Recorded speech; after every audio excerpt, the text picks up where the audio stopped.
Hi everyone, and welcome to a new episode of Hora Fantasy, a podcast about fantasy Premier League created by the members of the Iggy League for anyone interested in the latest news or latest updates and opinions about this fantastic game. With me today, I have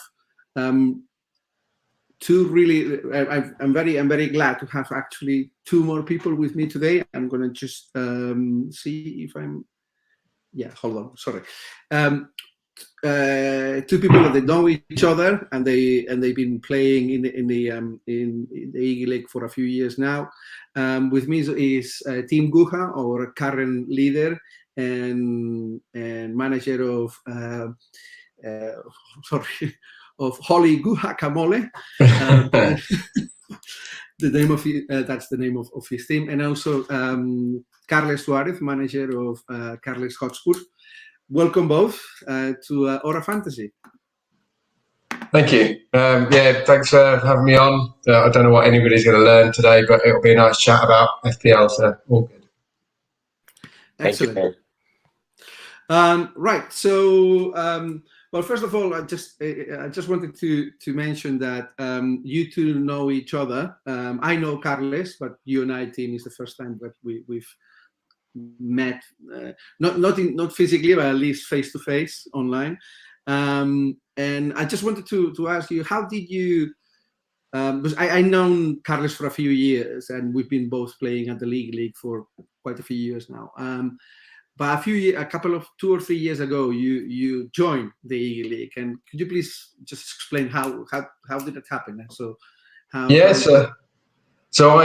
joined where I currently work, Nest, and ended up with Carlos in my team, which was nice. And probably about the second meeting, we ended up talking about FPL, and basically every team meeting and every one-to-one ended with a conversation about FPL. So. I think at one point, you first added me to the Nest Work League, and then after that, I don't know if I had to pass any tests that you secretly had, but I made it into the Iggy League reckoning, and Carlos invited me 3 years ago to join the Iggy League, and still here, and grateful to be on this podcast and in the league as well. Okay.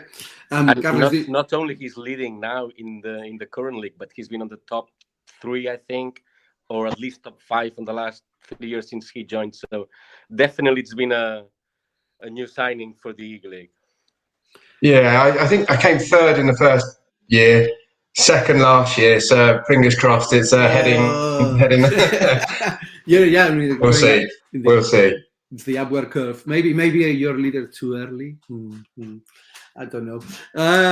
Well, you know that usually Carles has, as you may have said, actually, Carles won a league 2 years ago when you first joined.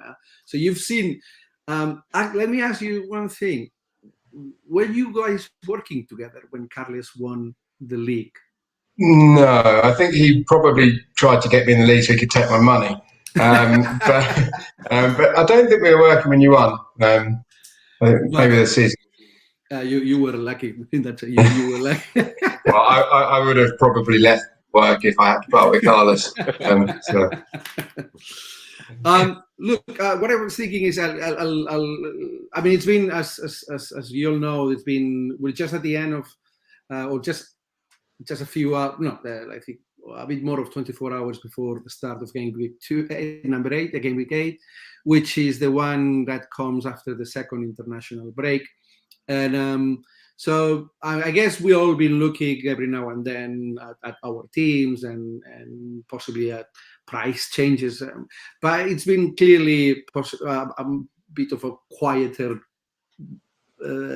couple of weeks around football fantasy, or at least that's been for me. So I was thinking maybe we could just check what are the standings on the league at the moment, although clearly I'm sure you are very present, but at least we can also and make a quick possibly assessment of, well, how has it been for us for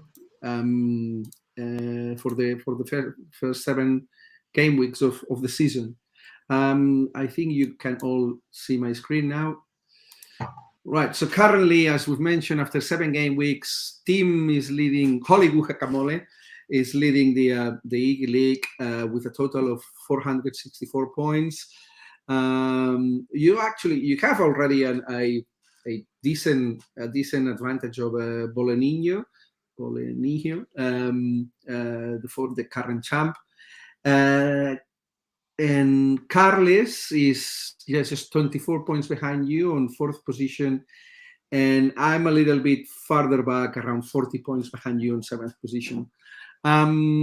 So, team, how are you happy so far? How would you assess the current season so far? Yeah, I mean, I got off to a fairly decent start, which doesn't always happen. I think last year I spent the whole season clawing it back from like a 2 million ranked start. So yeah, no, it's going well.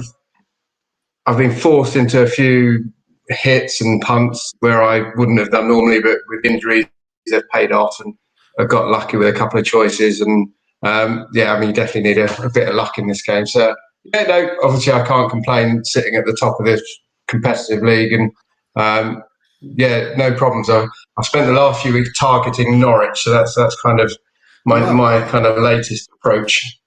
And Carles, how's the season for? I mean, it's only been 7 game weeks, but any particular feelings about this current season?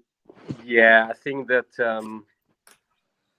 I started too slow. I missed the Antonio boat at the beginning of the season. That was a big miss. I think we've covered this in past conversations with you, Dave. And I think that I'm there, but I had to risk a bit, already used my wild card. So I'm not that happy with the start of the league. Okay. Well, in my case, I think I consider it a decent start in my case, simply because I'm one of those people that likes to hold on the wild card or use the first wild card only in case of emergency. And so far, I'm sort of assessing that I haven't been in an emergency situation. Clearly, it depends on what is your personal goal, but I wasn't necessarily expecting to be leading the league in the first few game weeks. And although 40 points is already a sizable distance between myself and you, team, I think there's still a lot of games to come. So I haven't used my wild card yet.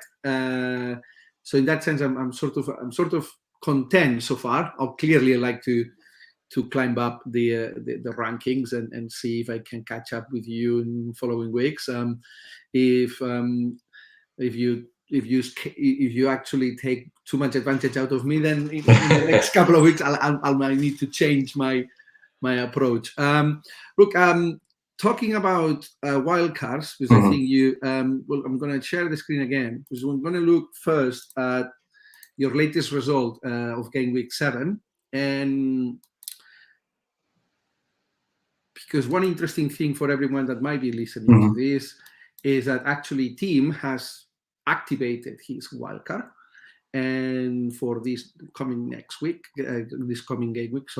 and he will be sharing with us one of his current drafts or latest drafts. So this is what you did in the previous, in the last game week that we played. You actually scored very well. I mean, 55 is not a massive score, but considering the average on that particular on the last game week, well, is very decent. And so lucky Azpilicueta, 2 assists in the last 10 minutes. I mean, seriously, one of those assists, was the shot from Lukaku, which hit the post and then went to Azpilicueta and hit the post, and then Chilwell scored. So I had Alonso, who didn't, play for Chilwell, and Lukaku, who didn't even get an assist for hitting the post. So very, very lucky. Yeah, fair enough. I think. Yeah, I brought in Azpilicueta and Jimenez, and had I not brought them in for a hit, it would have been a very bad week, I think. So. Well, looking at this team, this looks, I mean, you're leading the league. You had scored 55 in game week 7, but actually you've been scoring well in recent game weeks as well. Looking at this team, it's I mean, it's really nice. I mean, it's really good. You have all premium strikers such as Ronaldo, which you can switch to anyone that you might want in future if you want. You have the second best striker, the player that's been a revelation this season, who's Antonio Jimenez, that you just mentioned. You brought him in at the right time. Salah over there. Couple of Chelsea defenders, couple of Brighton defenders. Brighton are playing very well this season. I mean, looking at this, and you have Sarr as well, who's been scoring points quite recently. So, can I ask? I mean, were you unhappy? Because I'm very happy with what I'm looking at. Are you? Yeah, I think there's a few. I mean, Alonso just got dropped, but who knows if he'll come back. Ayling's just injured, and Traore's been a mess, and Sarr has got a hard run coming up, and Shaw and Ronaldo, I think United are going into some tough fixtures. So I kind of just, I was probably looking for problems, but there was enough there for me to think it's time for a change. And actually, only 2 of these 15 have survived the wild card cull. So, okay. But part of it, I mean, to be honest, I reckon I've made some changes just for the sake of it. But there's only 2 of these players, I think, in my latest draft. So that's quite a lot to change, given that they've been doing pretty well this season. But I've got no time for loyalty. Time for a change. All right. So, what did you, when you were looking at this squad, and so what were the areas? Are you thinking of a complete rehaul? Or is it just so? For example, are you? Let me bring one of the. See, I'll try. I like to have it like side by side. Let's see if I can do this. That'd be cool. So which 2? Salah and Azpilicueta? No, well, Azpilicueta maybe. Salah and Rafinha. And right. Yeah. Okay, so I'm gonna just zoom in here. All right, so I hope that you guys can see these on your screens. Essentially, I'm trying to put next side by side one of the latest drafts that you've supplied me with, and I'm comparing it to your the latest. Yeah.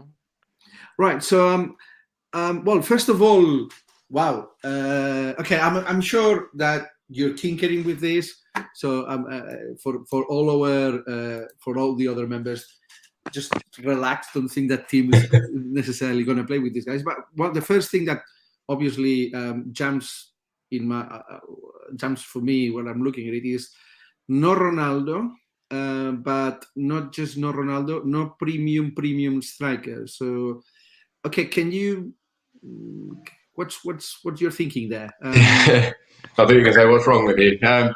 But to be honest, Lukaku was in an initial draft, and then I just really want it was Lukaku and Foden or KDB and Werner, and I'm kind of leaning towards the one that you've got in front of you, mainly because I want to get on KDB ahead of Burnley, right.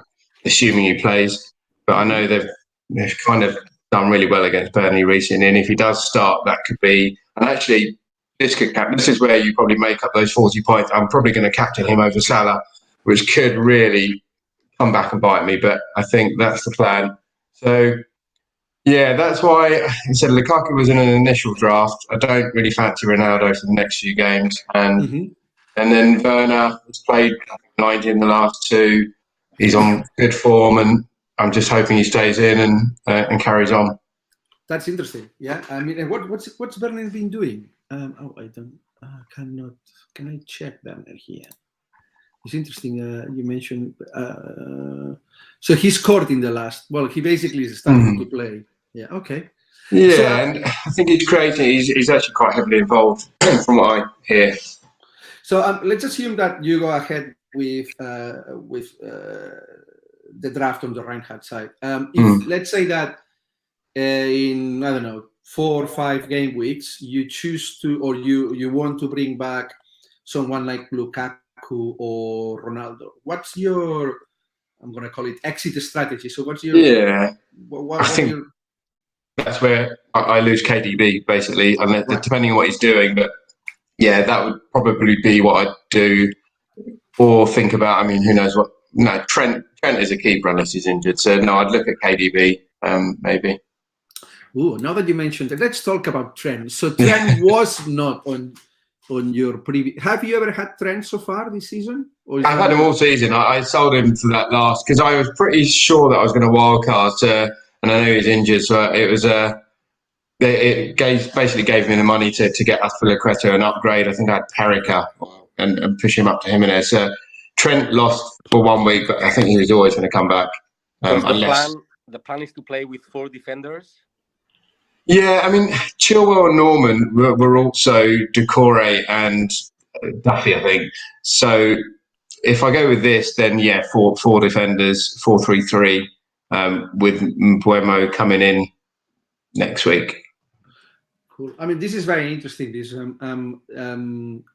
yeah, I can clearly start seeing differences, or looking at this, we can start seeing how the difference of approach between managers. For example, regardless of whether you play with 4 or 3 defenders, you clearly fancy or favor premium defenders from the top teams. I don't normally, actually. Normally, I always play 3-5-2 or 3-4-3. But I think Chelsea have got such a good run over the next 4 or 5.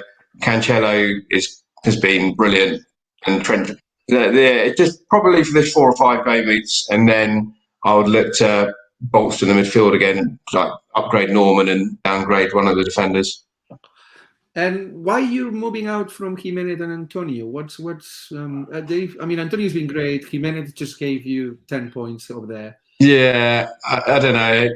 I think he's playing a bit deeper. I know he got a couple of assists, but the finish for Hwang both times were, basically made those assists rather than Jimenez. And I mean, he's obviously involved in a lot.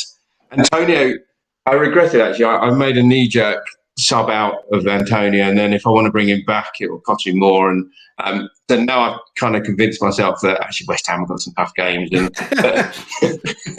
I'm actually, that's my one regret with this, is that I haven't. Then I can still go back to him, I'm sure, if needs be. But yeah, that's probably the only player that I'm worried about not owning. The others I've kind of covered. I think hopefully Werner can cover Lukaku and. Well, actually, yeah, Man United, I'm less convinced of recently what they've been playing. And what about De Bruyne? You think he's going to play next few matches, etc.? Who knows? And I think normally I'm not that risky, and it could have been Foden. And at one point, I think Torres got ruled out today. So I thought, Mahrez, and that, I'm going to just chance it. And I think he's more likely to play. I think generally when he's fit, he plays more frequently than the others. Were you planning this to wildcard at this particular game week, or it's been more based on the circumstances that you mentioned before about? Yeah. To be honest, I wanted to. Normally, I wildcard early, like earlier than this. But this time, I thought I'd try and hold on as long as possible. And then, as I kind of mentioned, and when I was dissecting my team, there was quite a few what I thought were issues, but actually. As you say, I could have easily kept Jimenez and Antonio and probably the Brighton back two. But I also wanted to get onto Man City before their run of 3 games and Chelsea. So that was another reason why I wanted those 2 teams. Yeah, I agree with that assessment as well, because in my case I don't have any. I'm gonna move to my team. Just because I want to show it. So this is ID 51. Okay, it wasn't that far away from you.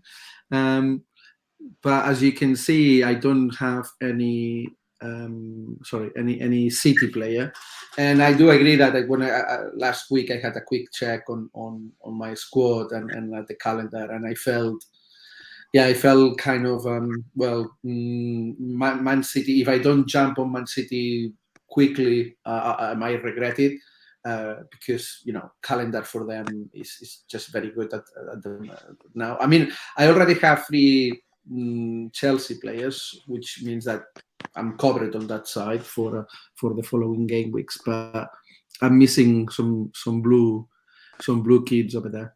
I agree with you that the next few game weeks for them. Actually, let's have a look at them for the rest of. So City are it's just this next game week is just. It's just fun. I mean, it's so delicious, right? It's so attractive, right?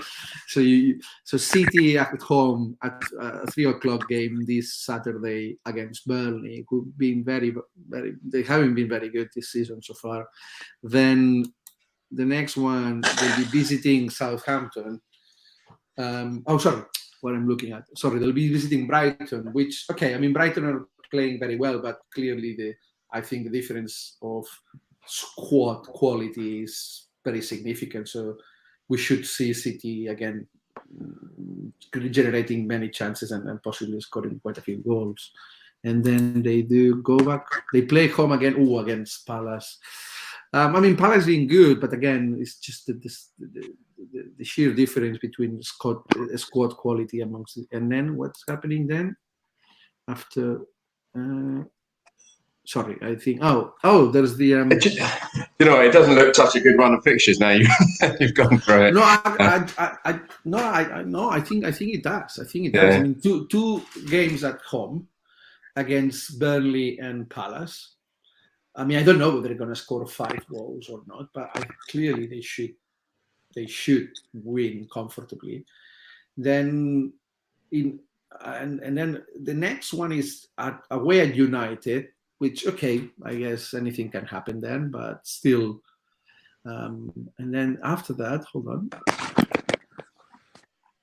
And then home Everton. I mean, Everton are but I don't. I mean, honestly, I agree with the assessment of jumping on City soon enough. I mean, if it wasn't City with this run, if it was, I don't know, my team Arsenal, which I know doesn't always go down well with a lot of the people in this Iggy League, but I wouldn't be as keen to jump on a load of Arsenal players with that run. I think it's mainly because it's City and it's pretty good. Mm-hmm.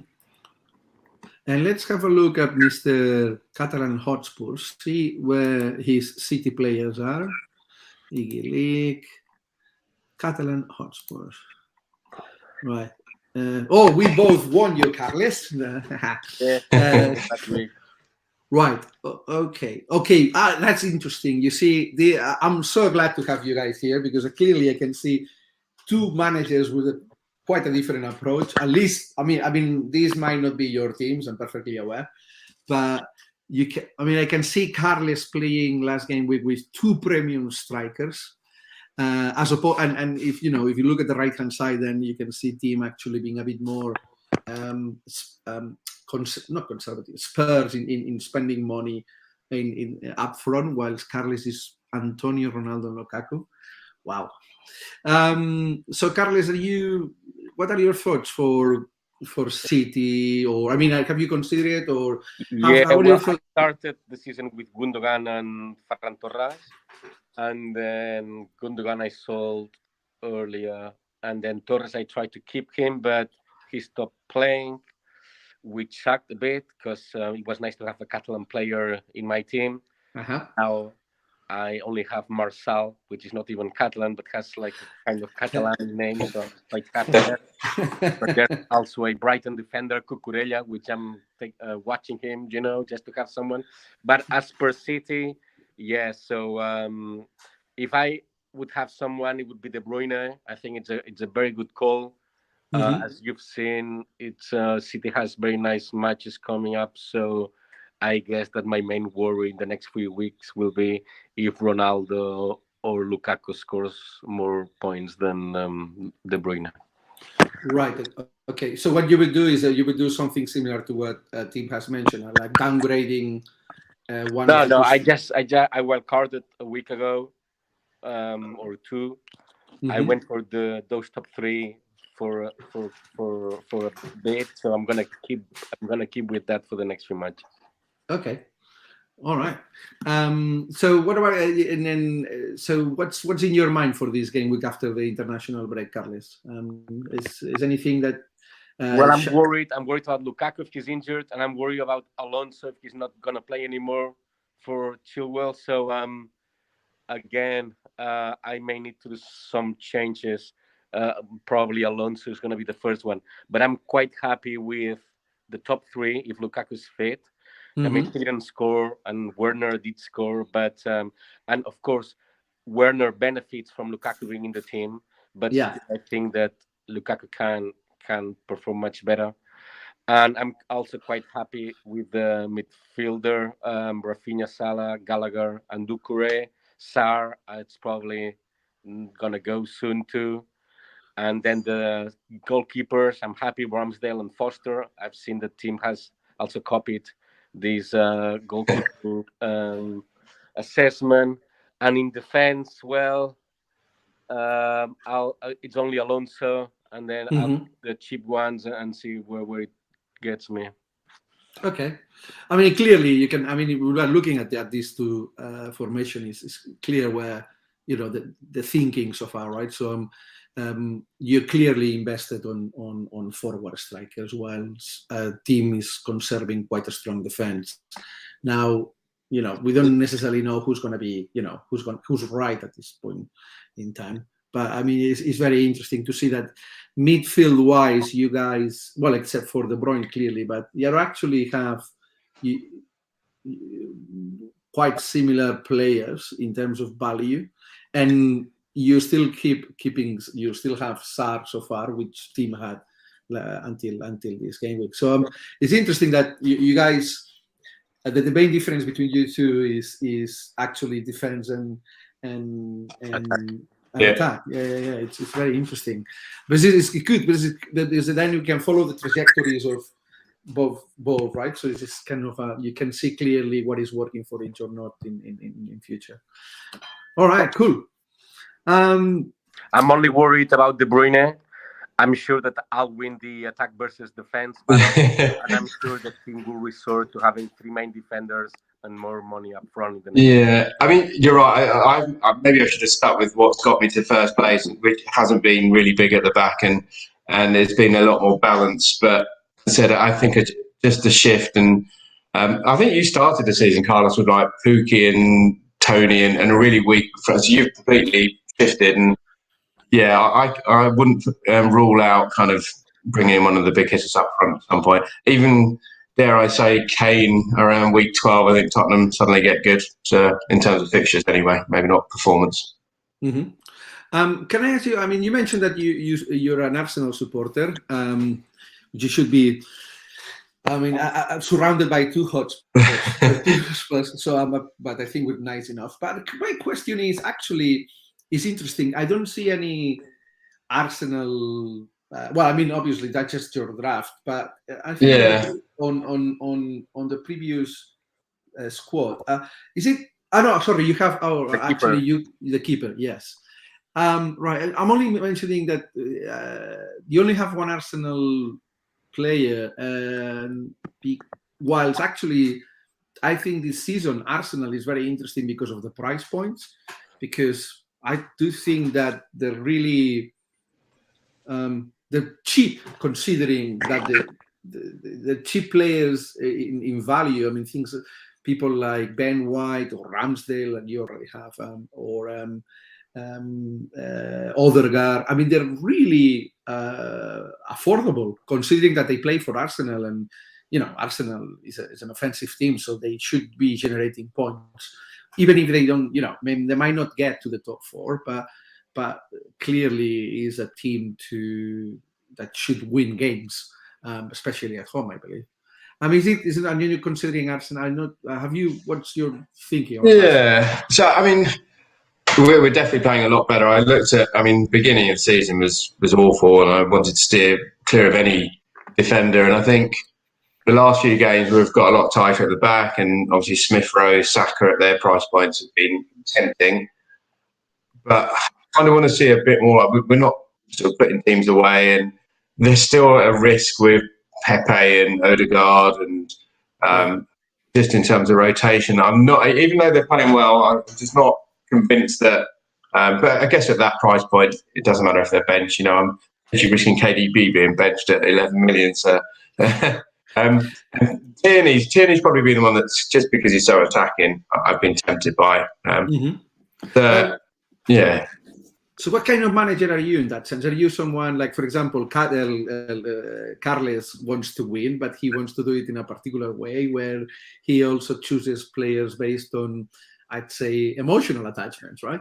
I remember talking to Pablo Salou, Club de Football, and he's I know one of the other Spurs supporters, and he was saying, I like to have Spurs players in my team. If Spurs are doing well, then I'm doing well on fantasy. Are you someone? How you define, how you approach these things yourself? Yeah. Are you more cold in that sense, or do you? I'd say so. I'd say cold. I mean, yeah, in an ideal world, I would flood my team with Arsenal players, and once upon a time, I probably did when we were better. But at the moment, I'd happily bring in Kane and quietly hope that Spurs lose 4-3 and he scores a hat-trick. So, no, I try not to be too sort of partisan and too biased when picking. I remember a few seasons ago, I think an Everton fan won it he won the whole thing without playing a single Liverpool player all season, which is crazy. But I'm not that kind of sort of anti whatever Spurs or anything. It's just whoever's on form. I don't really care who they're playing for. And you're someone that also, for example, when you were doing your drafts, what drives you most of your decisions? Is it calendar? Is it price? Is it? I think probably. I mean, Carlos knows. I work in a data team. I actually subscribed to the Scout about 2 years ago, Fantasy Football Scout. Yep. And that's just given me a lot more data to play with. And I've been creating my own. I've got one chart for players and one chart for teams, and I'll look at fixtures and stuff. But equally, I'll try and find somebody who's just been unlucky, hasn't been scoring points. And Armstrong at Southampton he's not been very clinical, but he's been shooting loads, and now he's got a run of fixtures which may help him. Who knows? So. Yeah, I'd say a mix. I mean, I brought in Sarr when he scored a lot of points against Norwich, and that was not because of Sarr's form or Watford's form. It was Norwich, and I thought, right, I'm going to just target Norwich. But other areas I might, I brought in Jimenez because he was putting in some good underlying numbers and had been a bit unlucky, and I thought, well, again, that was also he was playing Burnley, I think.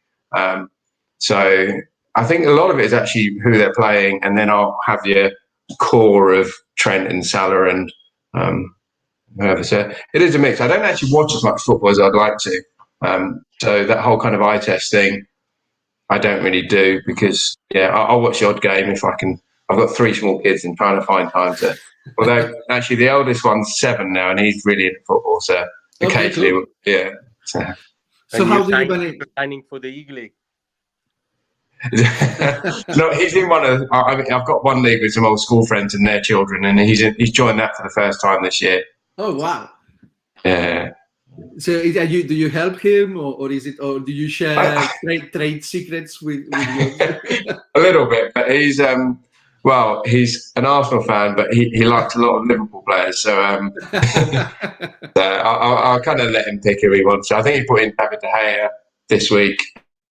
He's on his wild card, and it looks very different to mine. So. What sort of, when you mentioned that you look at data from the Scout, which I do as well, and you actually elaborate or prepare your own analysis or your own tables. Is it can I ask what metrics? Yeah. What because there's a lot of data out there, and we could choose from. I don't know, hundreds, tens of metrics. Is there any particular ones that you tend to rely or to sort of be consistent at looking at them before making a decision? Yeah, I mean, if I look at the teams, I'll literally just do expected goals versus expected goals conceded. And that's kind of, that's it really. And then I can see immediately sort of in my scatter chart who's moving in what direction. And I think Liverpool are right up in City, and at the bottom, I think currently, not just because Carlos is on this call, but Tottenham and Norwich are in terms of both goals expected and conceded are right towards the bottom. So I'll use that a little bit. But for players, I will look at expected goal involvement. Interesting. And what's the other one? Just shots. I think I've got literally just one to, and that's it. And occasionally, if I'm really unsure, I might look at a heat map. But I can get. I mean, I could spend too long and waste too many hours, and my wife will probably confess it. She'll look over and I'm there on this fancy app, and so I try not to overdo it, and I'll stick to like 2 or 3 metrics. One thing interesting, there was the ICT metric on the fancy site. That's supposed. I don't know how it really works, but I think that does a lot of the expected stuff for you in terms of threat. But I've never really used that. But I might look at it and see actually is it of use, and then unsubscribe. No, I mean I don't look at the I don't look at the ICT. To be honest, I tend to ignore.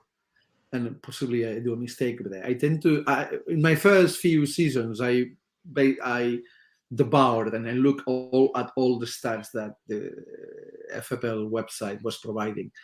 But as soon as they found out about other people generating other content and other stats, I actually move away from it, and I don't look at. I know that they do have, and I'm all very fascinated about that stat, which is called influence. And I always thought initially, well, that's great. You know, you look at a team and you look for the most influential player. So if they producing lots of points, the most influential player should generate the points. But I couldn't make it work. It didn't work. I tried to stick for a few game weeks or for a period of time. I was making decisions based on the most influential players, and it didn't.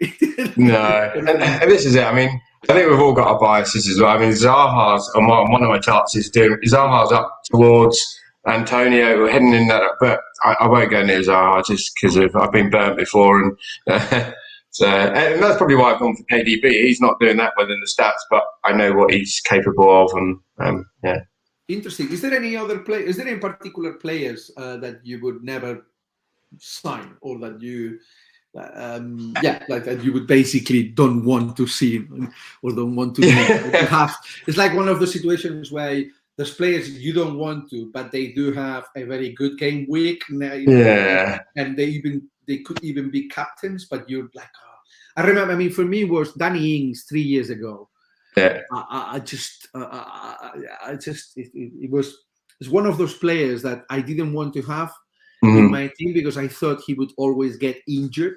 And I didn't have him, and clearly it didn't go very well for me. Is there any particular players that you hate? There's a lot of players I hate, but do you know, this season it's been Ben Rama. I didn't jump on him early, and he was doing well, and I thought, I'm just gonna hope it all dies down and he can't keep it up. And I had Antonio at the time, so I thought, well, I don't want to. Yeah. But not that. Yeah, there's certainly I can be stubborn with players where I just hope that their form dropped, and I'll kind of think, okay, I don't want to go there. I don't want to rip up my team because he's had a couple of good weeks. And like Carlos, I actually started the season with Buendia, Gundogan, and Harvey Barnes. And first 2 weeks, I should have jumped on Greenwood and Ben Rama, and I thought, actually, I'm just going to leave Buendia. And Buendia and Gundogan, they returned in week 3, but yeah, I think that I am quite stubborn. If I feel I've given a player, put him in my team for a run of 3 games, I'll give him all 3 games rather than sort of jump on a bandwagon. But maybe that's where I'm going wrong. Maybe that's why I've never kind of reached the top of the ranks, because maybe I should be a bit more risky. Okay, and what about you, Carlos? Any particular players that you don't want to see for this, or any particular players you don't want? Not sure about the players, but I agree with the strategy of keeping your players for at least 3 weeks. Otherwise, it makes no sense to just buy whoever got points on the previous week. But I would say the risk is not jumping there, not on to holding your players, but to find the differential player before the other people do. that's the risk of the game, and that's what I try to do on a weekly basis. Some weeks with more luck than others, of course. Mm-hmm. I've thought of one, Alex Iwobi, and that's I won't get near him. I never was a fan at Arsenal, and I'm not surprised he's failing at Everton. And I don't wish him any harm or anything, but yeah, I've avoided him. Nice.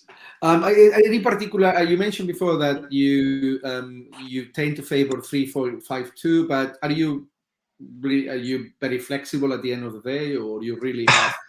Normally I'd say no, but clearly my Wildcraft draft says otherwise. I try and have a heavy midfield just because if there are players often there that have been out of position recently, so they're kind of forwards, and the Brentford guy, Buemo, and Salah arguably is a forward. And because they get the extra points for a goal and a clean sheet, I try and if the midfield's looking good, then I'll try and put my money in there. At the moment, I don't think there are as many options. Ideally, do you know what? That wildcard draft, I would love to put in Havertz or Mount or Foden or Mahrez, but which is probably why I've got loads of 5-6 millions, and I just can't guarantee that they'll play. So normally I'd go midfield and try and do 3-5-2 or 3-4-3. I've noticed that on the draft that we've shown before that you're going with a 4.0. So you're basically spending the area of the squad you're least investing is goalkeepers, which in that sense I'm exactly with. I mean, I tend to spend as little as possible, and I do have an exactly similar, not the same players, but a combo of a 4.5 or 4.6 goalkeeper with another one of 4. Is it something that you usually do, or you like to spend money on sort of the De Geas or the Llorises, or Yeah, I've never really spent big in goal. I mean, I think I used to try and rotate and look at which two teams rotated well, and I'd always get it wrong. So I figured that actually at the end of the season they kind of all finish up around a similar point, for price, and actually the money that I could save on like Mendy 6 million and Ramsdale 4.5, then that 1.5 will be better spent elsewhere in terms of how much extra. So goalies, I just bare minimum and hope. I mean, Ramsdale, actually I've got him in because our defence isn't.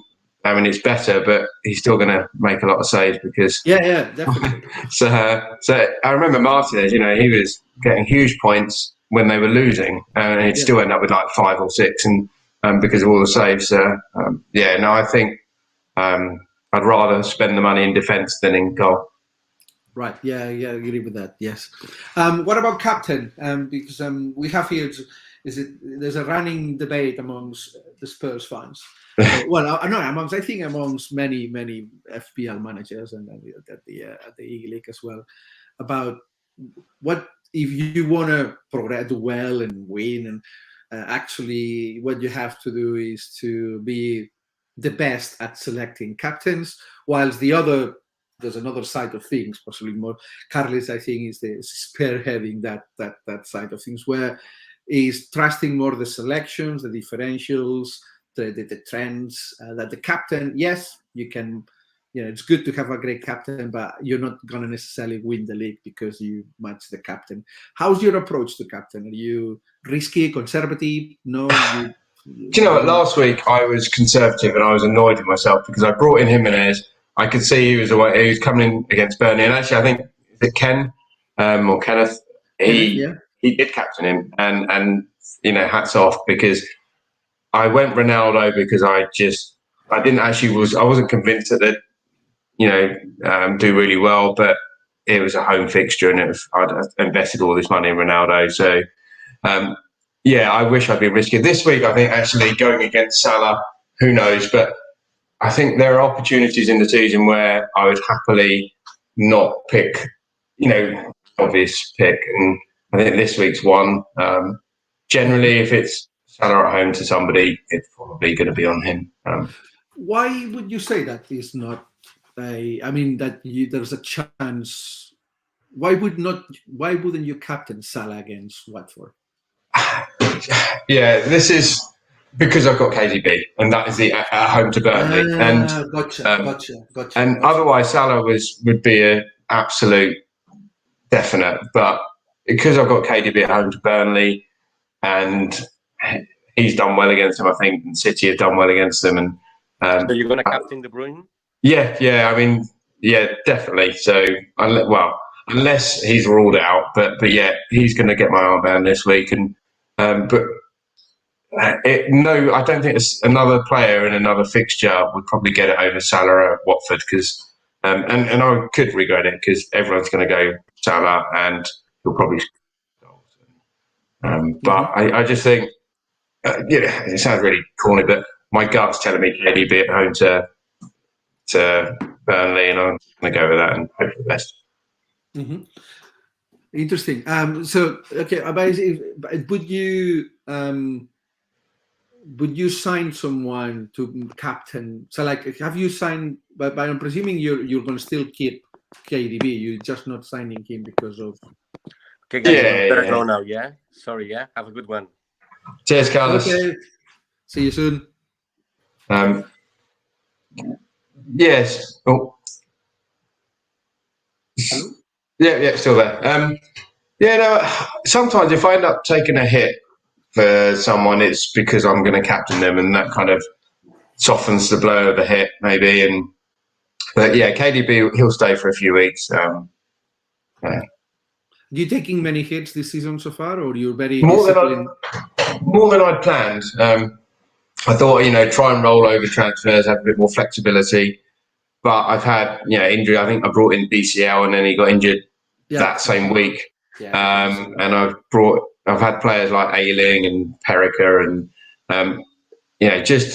so the only times I've actually taken hits, they've paid off. But I've only taken them because I wasn't sure I was going to get 11 out. So I'll happily take them if they repay it in week one. Great. If it takes them 3 or 4 weeks to kind of make it up, then fine.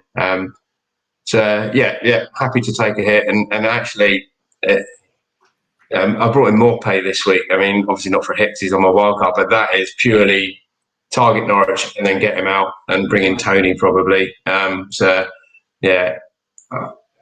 happily move players around. Right, that's interesting. That's cool. So you're risking. You don't mind risking in that sense. No, and I think I don't know. I've been an okay, fairly good manager, and I've ended up finishing in whatever rank every year. But there's obviously something I'm not doing quite right to get into the sort of the top 10, 50k regularly. So maybe I'll try it this season. I'll just take loads of risks and see what happens. So how long have you been playing then? A long time. I think I started when it started, the game started, 2006. Wow. Oh. Yeah, and before that, I used to do a fantasy football auction thing with my friends, and it's more of a draft thing. So we'd go through a whole list of players in the Telegraph or whatever paper, and and we'd bid, and we'd have a budget, and so I've played fantasy football probably for more years than I know some of the Iggy League are old, but yeah, I've been in this league. No, it's just when I started playing, I don't know how we call it then. Well, it wasn't called fantasy football. I was living in Spain back then, but it was again around a new sports newspaper called Marca. It was called the Marca League, and you would have to actually call or send your predictions ahead of the. I'm of that generation we started before a manual approach. We used to spend a Sunday afternoon around a friend's house, and slowly people sort of moved away. One friend moved to Australia, one moved to America, but we'd Skype them in for the whole kind of auction. It was good. It's a shame when we stopped that in the end, just because it was. But then you'd have one team, and then there'd be no transfers, there'd be no chips. It just that is your team for the whole season, and you're done. And actually, a lot of my friends who did that didn't want to do fantasy football because they thought it was just too much effort, too much kind of involvement. But yeah, it's a hobby really, so it's fine. Yeah. And how do you? I mean, when you usually, because you mentioned 3 kids, and I'm sure that I cannot even imagine how much work that is. But were you before them, and hopefully you're sleeping now, so they don't hear me.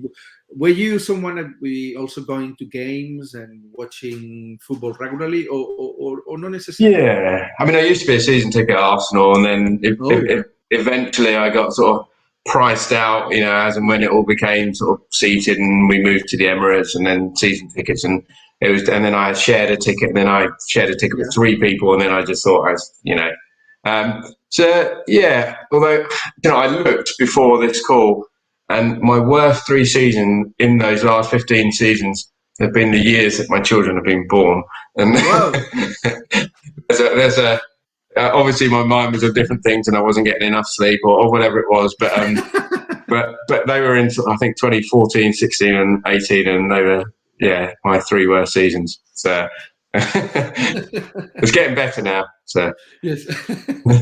Well, it's interesting that I clearly the fact that one of your eldest is already playing fantasy football. Yeah, as long as he doesn't beat me, it's fine. Yeah. I can see a strategy here, just like creating sort of an opinion front in front of mom to justify. Well, we need to have more football time at home because 2 of us are absolutely. He's on his wild card, and I said tomorrow evening after school we're going to sit down and we'll. Amazing. That's cool. It is nice. So what your any particular goals for this season apart from winning, or is it? Yeah. How would you be happy at the end of the season? I think once upon a time, I think years ago when I first started, I finished like 2,000 or 3,000 one year, and I think actually finishing top 50k now is probably a better achievement than that was in 2006 or 7. So. Yeah, 50k would be nice. I think last season I finished 27, so maybe maybe aiming for a bit better than that. But yeah, and obviously winning some mini leagues along the way. This one and are you playing in quite a few? There's about 6. I mean, it's like ex-work, current work. This one, school friends, and my football club, my old football club.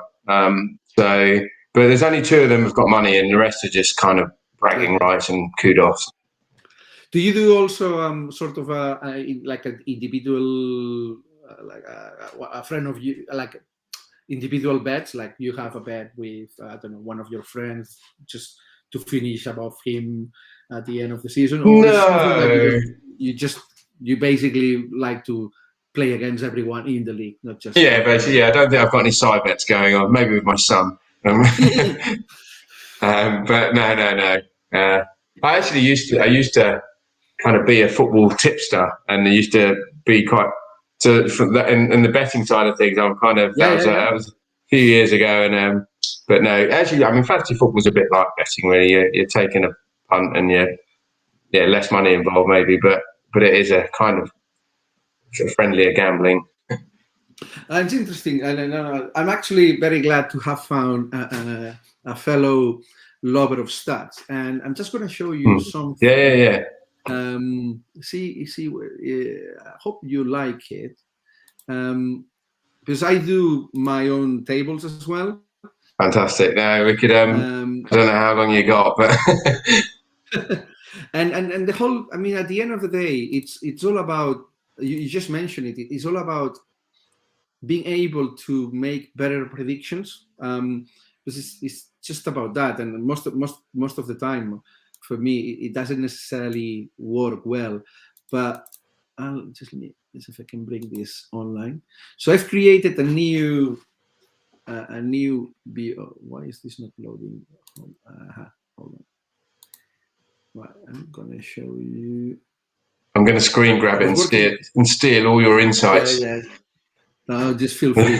I know it's not finished yet because I started doing it this season or changing. I always tinker with those stats. Yeah. And I don't have yet one. It's always, they always look to me like they're not yet finished, that I could do another iteration or merge different or combine different data.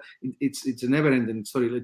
But at the moment, I'm trying to be patient and believe that something like this, I don't know if you can see it. Oh, wow. Right. So for each team, basically, I do a number of things. So you can I'll share that. Once this is more finished, I'll try to share my. You're not messing around, are you? This is hardcore. This is. No, but look, I'm still seventh in the league, so I'm not trying to. But this one is something I've come up recently with, which is essentially, essentially, instead of looking, you mentioned expected goals. Yeah. So I just wanted for teams just to be able all together. So not just expected goals, but also expected goals against, and then the expected goal difference, which is the key. They're parallel, no? Right? They sort of parallel to the real data that we look like goals against, goals in favor, and goal difference, but all based on expected. And just to try to see whether there could be any particular trends. And I mean, you've got one there actually. You've got the one that actually last 4 Arsenal defence, brilliant. And actually, if you looked at last 6, it would have Man City and Chelsea in there, which would make it look less good.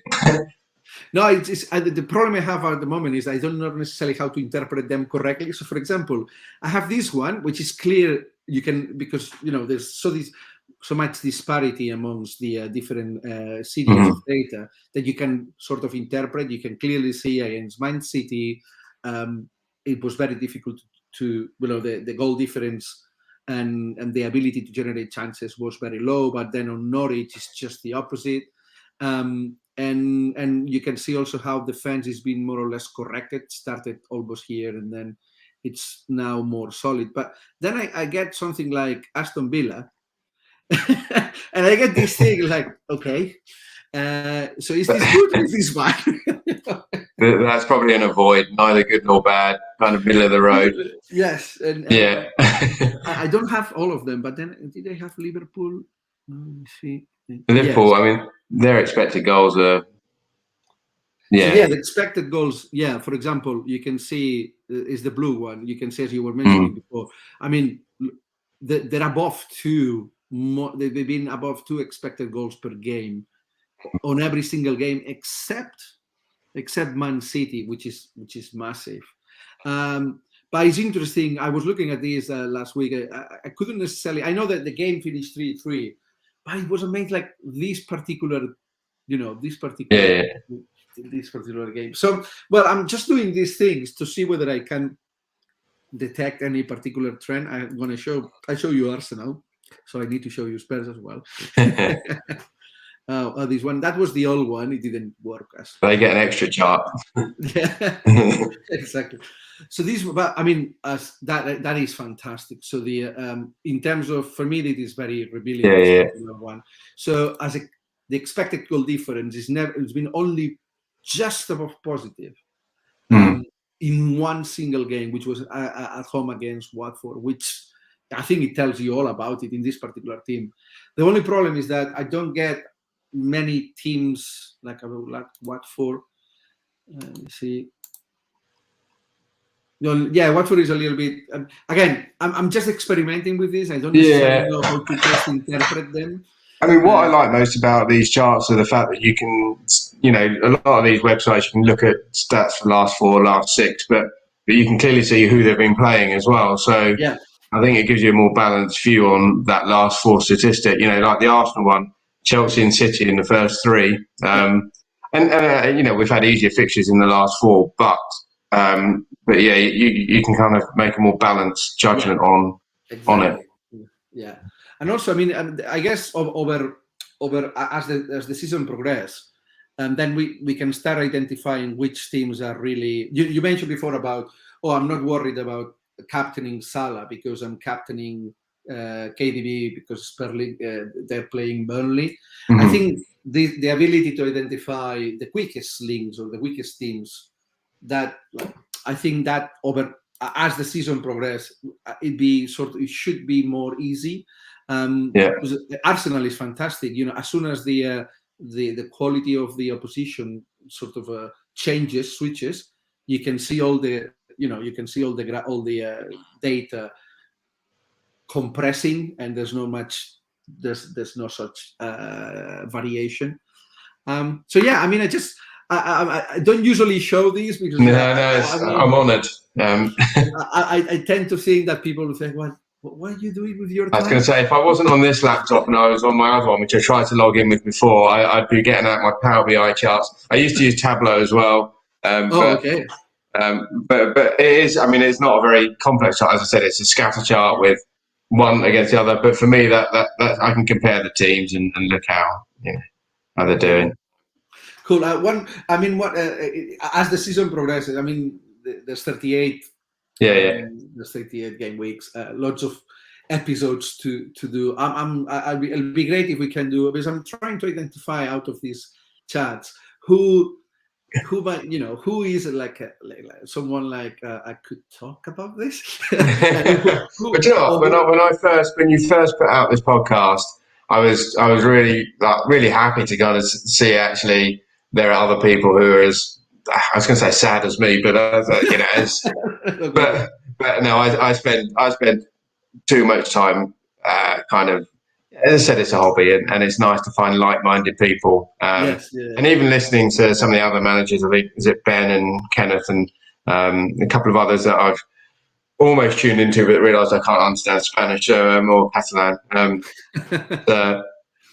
tend to, I just find it interesting as well. Anyway, I do listen to like podcasts on the way to work or dropping off the kids or wherever. Actually, I don't listen to it while I'm with them, but. No, me too. I tend to, whilst I'm doing, it could be whilst I'm doing, I don't know, errands or morning when I go out for a coffee and just take a walk, and I usually tend to listen to podcasts as well.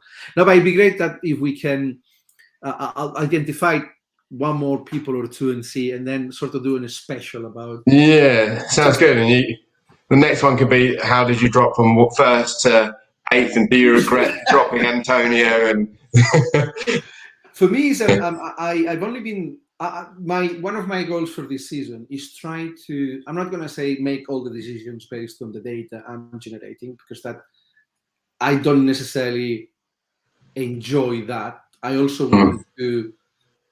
I want to select players and teams that I like for a number of reasons, but for this particular season, one of my goals is to try to stick as much as possible to that particular work I'm doing.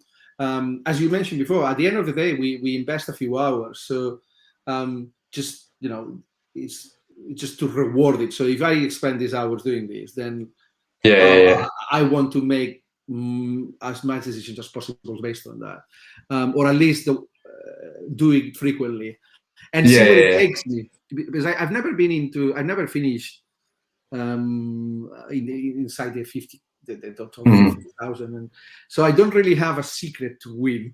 And I'm just, but for this season, I'm thinking, okay, look, this is my last attempt. I'm going to see if it works. Now it's going to be data and as much as I can. Do you know what I mean? I've been playing for 15 years, and it's not because I've really got any. Actually, it probably is. I start every season thinking maybe this is the year, but I'll carry on. One day. All right. Well, look, cool. it's been a real pleasure to meet you, and thank you very much for making the time, especially with your family commitments. I hope. I'm hoping they're asleep. Maybe your oldest is listening. I think he might be taking notes. Yes, maybe tweaking. I hope we can arrange another one soon and bring more of the people that I'm going to call it the English-speaking community as well. Because it's also another way to connect people. There's quite a few managers that were Spanish, and we knew each other from time ago. But the English people, I think they all came through Spanish context, but as we get to know each other, we can also connect in this podcast as well. Yeah, no, definitely. And no, I'll happily chat FPL. As long as whenever. needed. Cool. All right. Cool. Okay, right. team, well, thank you very much, and best of luck for this game week, and I will chat soon. Will do. Thank you. Take care. Bye-bye.